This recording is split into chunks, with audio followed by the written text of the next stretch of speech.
আসসালামু আলাইকুম। আজ মঙ্গলবার 24 ডিসেম্বর 2024। ফ্রেন্ডলি মোবাইল প্রবাস টাইম বুলেটিনে আপনাদের স্বাগত জানাচ্ছি আমি শরণী। শুরুতেই জানাবো শিরোনাম। ওমানের শীতের মধ্যে বৃষ্টির পূর্বাভাস, সবাইকে সতর্ক থাকার আহ্বান। সুখবর দিলেন আমিরাতের রাষ্ট্রদূত, শিগগির খুলতে যাচ্ছে ভিসা। মালদ্বীপে জেলবন্দি বাংলাদেশিদের জন্য নতুন সুযোগ, চূড়ান্ত পর্যায়ে বন্দি বিনিময় চুক্তি। পর্তুগালের বিভিন্ন শহরে প্রবাসীদের উপর হামলা, আতঙ্কে পরিবার। ভরসা অর্জনে ব্যর্থ পেনশন কর্মসূচি, নিবন্ধনে আগ্রহ নেই প্রবাসীদের। দর্শক দেখছিলেন শিরোনাম, এবারে পুরো খবর। ওমানের সেরা রেট দিচ্ছে বাংলাদেশি প্রতিষ্ঠান গালফ এক্সচেঞ্জ। প্রিয়জনকে টাকা পাঠাতে আজই আসুন আমাদের যে কোনো ব্রাঞ্চে অথবা কল করুন স্ক্রিনে দেয়া নাম্বারে। গালফ এক্সচেঞ্জ, বাংলাদেশিদের প্রিয় এক্সচেঞ্জ। ওমানের শীতের মধ্যে বৃষ্টির পূর্বাভাস দিয়েছে আবহাওয়া অফিস। মঙ্গল থেকে বৃহস্পতিবার পর্যন্ত মুসান্দাম, উত্তর ও দক্ষিণ বাতিনা, আল শারকিয়া, মাস্কাট এবং আল দাখিলিয়ার কিছু অংশে 5 থেকে 15 মিলিমিটার পর্যন্ত হালকা থেকে মাঝারি বৃষ্টিপাত হবে বলে জানানো হয়। এর সাথে ঝোড়ো হাওয়া যুক্ত হয়ে পরিস্থিতি আরও খারাপ হওয়ার সম্ভাবনা রয়েছে। বৈরী আবহাওয়া চলাকালে জরুরি প্রয়োজন ব্যতীত জনসাধারণকে বাড়ির বাইরে বের না হওয়ার পরামর্শ দিয়েছে national multi Hazard early warning centre. বিশেষ করে ওয়াদি এবং বন্যাপ্রবণ রাস্তায় চলাচলের সময় সবাইকে বাড়তি সতর্ক থাকার নির্দেশনা দেওয়া হয়েছে। এদিকে 21 ডিসেম্বর থেকে ওমানে আনুষ্ঠানিকভাবে শীতকাল শুরু হয়েছে। ইতিমধ্যেই দেশটির কিছু কিছু এলাকায় তীব্র ঠান্ডা অনুভূত হচ্ছে। মুকসিন, সুইক, মাজ ইউনাহ, থামরাইট সহ কয়েকটি এলাকার তাপমাত্রা নেমেছে 10 ডিগ্রি নিচে। এর মধ্যেই বৃষ্টিপাতের খবর দিল আবহাওয়া অফিস।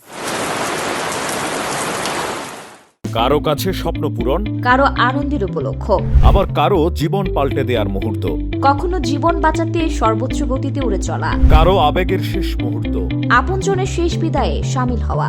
এমন সব ইচ্ছে পূরণে সর্বনিম্ন ভাড়ায় দ্রুত গতির বাহন প্রবাসীর হেলিকপ্টার। আপনার প্রয়োজনে যোগাযোগ করুন আমাদের হটলাইনে।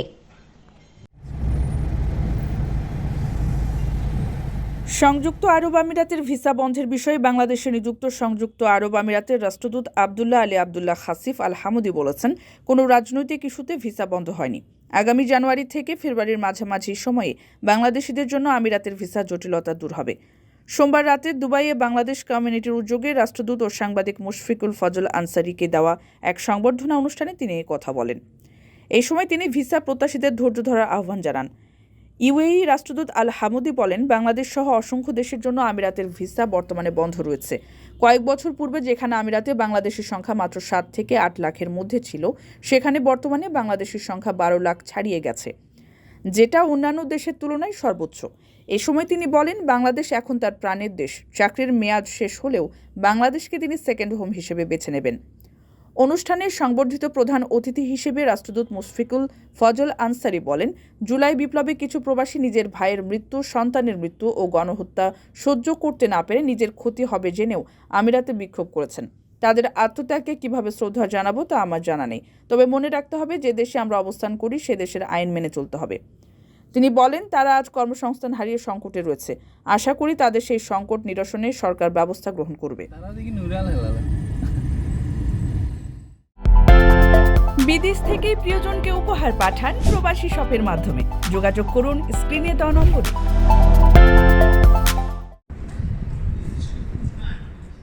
বিভিন্ন অপরাধে মালদ্বীপের কারাগারে আটক রয়েছেন প্রায় 100 বাংলাদেশি।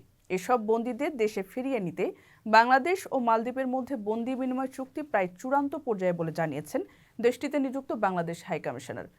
এই চুক্তি কার্যকর হলে আবেদনের ভিত্তিতে সাজাপ্রাপ্ত বন্দীরা দেশে ফিরে সাজার বাকি মেয়াদ পার করতে পারবেন বলে জানান তিনি। সম্প্রতি ভারপ্রাপ্ত হাইকমিশনারের সঙ্গে সাক্ষাৎ করেন মালদ্বীপের ইমিগ্রেশন কন্ট্রোলার জেনারেল ও কারা কর্মকর্তা। এই সময় তাকে দেশটিতে প্রবাসী বাংলাদেশিদের যেসব মামলা চলমান আছে তা দ্রুত সম্পন্ন করা সহ ছোটখাটো কোনো অপরাধে মামলা না করে তাদেরকে দেশে ফেরত পাঠানোর অনুরোধ জানানো হয়। এছাড়া মামলা পরিচালনায় আর্থিক সঙ্গতি নেই এমন প্রবাসীদের জন্য রাষ্ট্রের পক্ষ থেকে আইনজীবী প্রদানের অনুরোধ জানান বাংলাদেশি হাইকমিশনার। তুচ্ছ ঘটনায় প্রবাসীদের মারামারি না করে শান্তিপূর্ণ উপায়ে সমাধানের পরামর্শ দিয়ে হাইকমিশনার বলেন, আইন অনুযায়ী মালদ্বীপে মারামারি একটি বড় ধরনের অপরাধ। বিশেষ করে এসব ঘটনায় কোনো রক্তপাত ঘটলে কঠিন শাস্তির মুখোমুখি হতে হয়। সেই জন্য কারো সঙ্গে কোনো বিরোধ থাকলে শান্তিপূর্ণ উপায়ে সমাধান করতে হবে।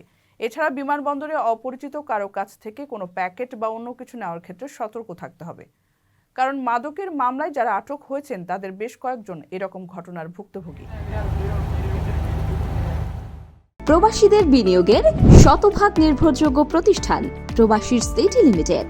এখানে বিনিয়োগ করে হালাল মুনাফা অর্জন করুন।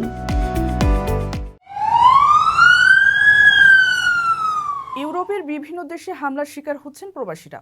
গত এক সপ্তাহের ব্যবধানে পর্তুগালে 2 জন প্রবাসীর ওপর হামলার ঘটনায় দেশে থাকা স্বজনদের মধ্যে উদ্বেগ, আতঙ্ক বিরাজ করছে।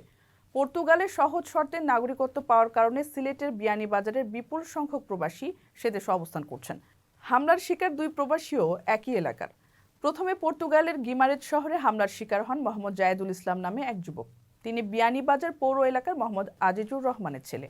দেশে তার স্ত্রী এবং 5 বছরের এক মেয়ে সন্তান রয়েছে। জানা গেছে 16 থেকে 18 বছর বয়সী 4 থেকে 5 জন কিশোর তার উপর হামলা করে। আহত অবস্থায় ও প্রবাসী হাসপাতালে চিকিৎসাধীন আছেন। ঘটনার সময় একদল কিশোর তার দৃষ্টি আকর্ষণ করে এবং তাদের কাছে যেতে বলে। জায়েদুল কাছে যেতে তার উপর হামলা করা হয় এবং তিনি অজ্ঞান হয়ে পড়েন। জ্ঞান ফিরলে রক্তাক্ত অবস্থায় কাছের পুলিশ স্টেশনে যান। সেখান থেকে পুলিশ তাকে হাসপাতালে পাঠায়। এরপরে লিসবন শহরের একটি হোটেলে কর্মরত অবস্থায় শামীম উদ্দিন নামের আরেক যুবক গুরুতর আহত হন আফ্রিকান সন্ত্রাসীদের হামলায়। তার শরীরে একাধিক ছুরির আঘাত রয়েছে। বিয়ানীবাজারের মুড়িয়া ইউনিয়নের ছোট দেশ গ্রামে শামীমের বাড়ি। তার বড় ভাই নাজিম উদ্দিন জানান, হামলার কারণ জানা যায়নি, তবে হোটেলে চাঁদা দাবি নিয়ে আফ্রিকান কিছু যুবকের সাথে তার ভাইয়ের বিরোধ ছিল। সেখানকার পুলিশ বিষয়টি তদন্ত করছে। আকর্ষণীয় রেট ও দারুণ সব ডাটা বান্ডেল পেতে আজই ব্যবহার করুন ফ্রেন্ডলি সিম। প্রবাসী সহ সব শ্রেণী পেশার মানুষকে অবসর ভাতার সুবিধা দিতে 2023 সালের আগস্টে সর্বজনীন পেনশন স্কিম চালু করেছিল হাসিনা সরকার। প্রবাসী, বেসরকারি চাকুরিজীবী, ব্যবসায়ী ও স্বল্প আয়ের জনগোষ্ঠীর জন্য এই স্কিমের 4টি ক্যাটাগরি চালু হয়।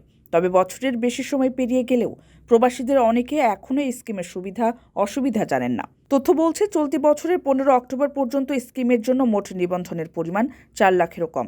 এর মধ্যে সবচেয়ে বেহাল দশা প্রবাসীদের স্কিমে। এই ক্যাটাগরিতে নিবন্ধনের সংখ্যা মাত্র 913। আর সবচেয়ে বেশি নিবন্ধন হয়েছে স্বল্প আয়ের মানুষের স্কিম সমতায়। এতে নিবন্ধনের সংখ্যা 2,85,882। এছাড়া প্রগতি ও সুরক্ষা স্কিমে নিবন্ধনের সংখ্যা যথাক্রমে 22,410 ও 63,184। বিভাগভিত্তিক নিবন্ধনের তলানিতে রয়েছে ময়মনসিংহ। এই বিভাগে নিবন্ধনের সংখ্যা মাত্র 4,484। এছাড়া ঢাকা বিভাগে নিবন্ধনের সংখ্যা 28,667। তবে নিবন্ধনের সর্বোচ্চ অবস্থানে রয়েছে চট্টগ্রাম বিভাগ। এই বিভাগে নিবন্ধনের সংখ্যা 2,06,801। সাধারণ মানুষ বলছেন, কেউ সঠিকভাবে পেনশন স্কিমের সুবিধা অসুবিধার কথা বলতে পারছেন না। প্রচারণা না চালালে সাধারণ মানুষ এটি সম্পর্কে তেমন জানতে পারবে না। তাছাড়া এটির ঝুঁকির পরিমাণও অজানা, তাই অনেকেই এটিতে আগ্রহী না।